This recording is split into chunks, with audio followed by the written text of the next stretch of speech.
What is the longest word in any English dictionary? কোনো ইংরেজি অভিধানে সবচেয়ে বড় ওয়ার্ড কী? তো সেটার উচ্চারণ হলো pneumonoultramicroscopicsilicovolcanoconiosis. Total 45টা ওয়ার্ড আছে। এই ওয়ার্ডটা এভারেট এম স্মিথ এটা কয়েন করে, মানে ইনি ফাউন্ড করে 1935-এ। এটা একটা লাং ডিজিজ, আমাদের ফুসফুসের একটা রোগ।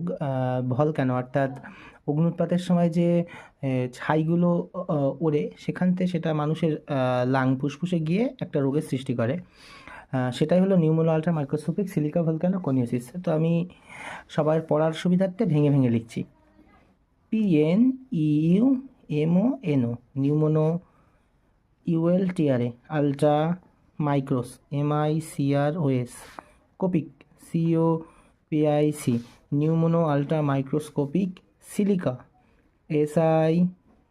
SILICO silico volcano VOLCANO, কোনিওসিস CONIOSIS নিউমোনো ultra microscopic silico volcano কোনিওসিস।